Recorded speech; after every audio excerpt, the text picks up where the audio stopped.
are you thinking about today's matchup? Welcome the Stanford Cardinal versus the Bearcats today.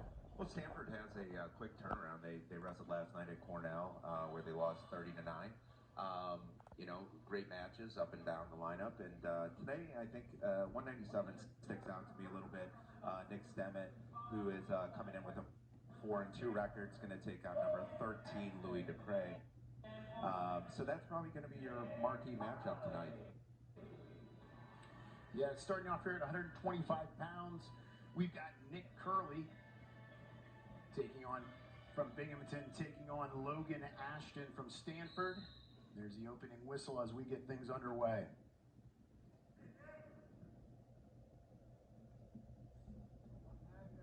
As you mentioned, Stanford in action last night against Cornell. As Ashton in on the head inside single, trying to build up through the back. Able to secure the second leg and pick up the 2-point takedown. Referee starts that automatic 5 count as they go out of bounds. So Rob Cole making an East Coast trip with his new team, Stanford Cardinal. Not a welcome reception that he received last night at Cornell, though. How about it? Well, I mean, you're looking at a relatively young team here from Stanford, and his recruiting class was top-notch this year. So, you know, they're going to get things going in a really good direction at Stanford, and you know, rather quickly. So Rob's known as a great recruiter, great motivator, and you know, last night was that was a difficult environment. You know, the fans were on top of everything, and you know, they still had some good wins. Yeah, got a chance to talk to the Stanford coaching staff a little bit. As Ashton working on top, securing that far wrist. He's got that claw. Talking to Stanford's coaches a little bit before the match, just asking him, how was the team feeling this morning after a tough loss like that? They were actually pretty positive about things. As Ashton cranking on that half right now, trying to get some exposure points. Ashton's actually from Beaufort, Georgia, and Georgia's definitely an up-and-coming wrestling state. Yeah, Ashton definitely one of the guys coming up from Georgia that is a tough up-and-coming guy. Georgia doing a great job with their high school wrestlers, getting them ready for the next level. We did get a stall warning on Curley in the bottom position, not doing enough to build up from his base. Ashton riding hard here, over 1:30 of riding time. And I believe it was 30-9 was the final. Yeah, so a lot of close bouts in that dual meet.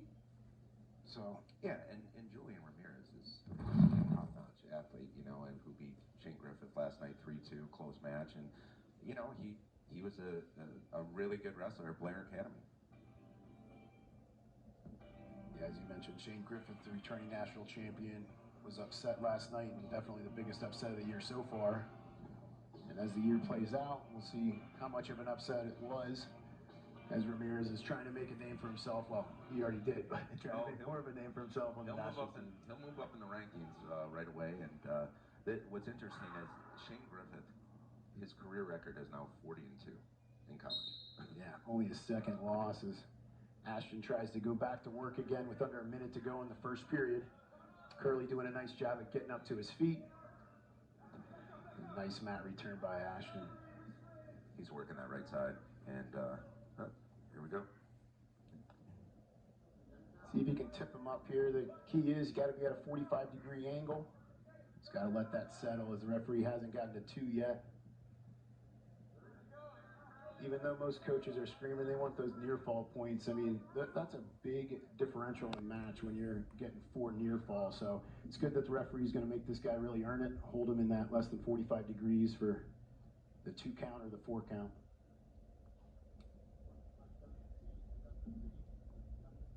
The other key I think to mention too in those tilt situations is when the shoulders come off the mat, there is no count. So oftentimes on those tilts, especially if you're on the back side of it, it looks like it's definitely swipes, but that shoulder comes off the mat, it's not in criteria any longer. So Ashton's going to take a 2-0 lead into the second period. So we hear So Stanford, as we mentioned already, on the back end of an East Coast trip, going to be flying back out to California today after this match. Trying to get back on the right side of the winning column here this morning. As Curley goes to work on top, Ashton doing a nice job of coming up to his feet. Able to get his escape point and build his lead to 3-0 with over 2 minutes of riding time. And Tim, you were mentioning, you know, they'll be heading back out to Palo Alto, and their next competition is going to be the Cliff Keen Las Vegas Invite. So always a great holiday tournament, just elite level talent through and through. So yeah, this year I feel like it's a little bit earlier than normal. Is it December 4th? Is that the weekend? Yeah, it's the 3rd and 4th. Yep. Yeah. I mean, I think it's important to have a little separation from, you know, the Midlands tournament and also the Southern Scuffle. And now there's actually national duels are coming back to play a little bit down in Florida.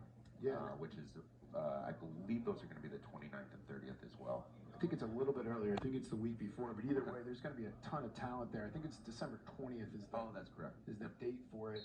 As we'll see if we get a stalling call in Ashton for driving him out. Doesn't get one there. You got to be careful near the edge there. Also a heck of a wrestler. Yes, Vincenzo Joseph, well known for his career at Penn State. I believe he was a 3-time national champ, or was it 2? Either way, we're finally back to wrestling here. Here we go. I got to remind myself of the score as Ashton has a 5-1 lead. If I remember correctly, Curley does have a stall warning so far. Nice. Curley able to drive up out of that, but Ashton sets in on that front headlock.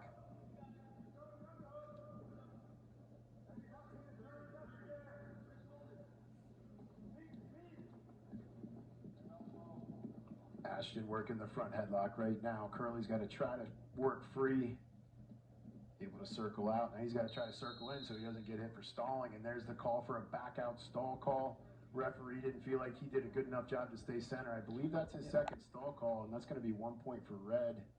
The referee hasn't signaled that yet, and there it is right there for that stall. You know, in that case, the ref really didn't have he didn't have him out there. He had to call it, you know, 2 feet out backwards.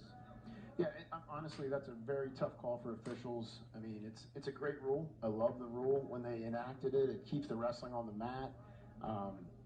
Less stoppages. However, it does make it very difficult for officials to make that call. And basically what an official is looking for is he's looking for the defender to get his butt circled back towards the middle of the mat, or at least make an attempt to do that. If he's doing that, it's going to be an action call.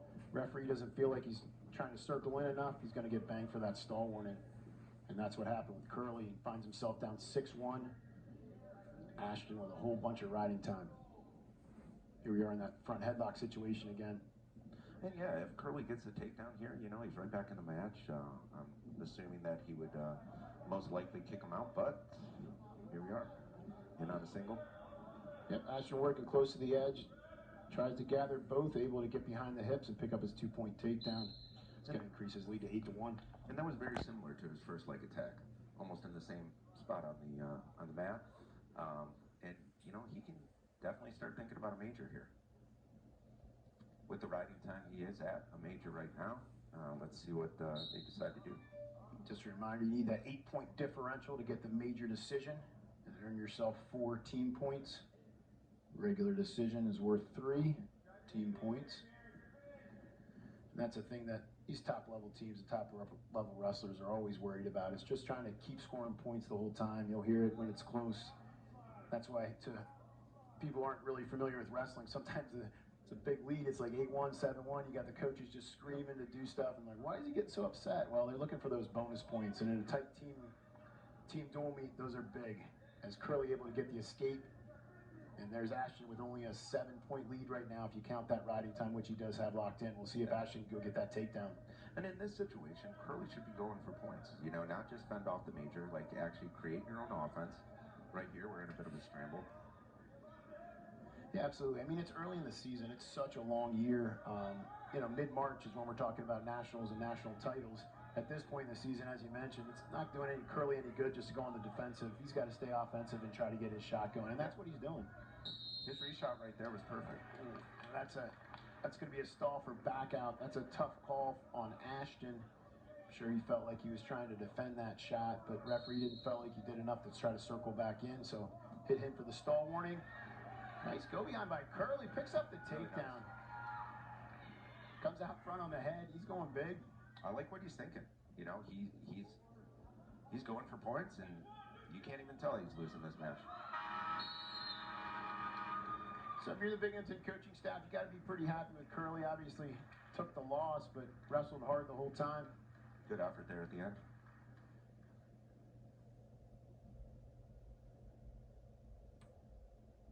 So after a marathon match, we got finished with 125.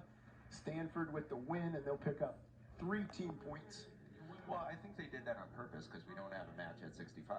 So we got a double 125 feature.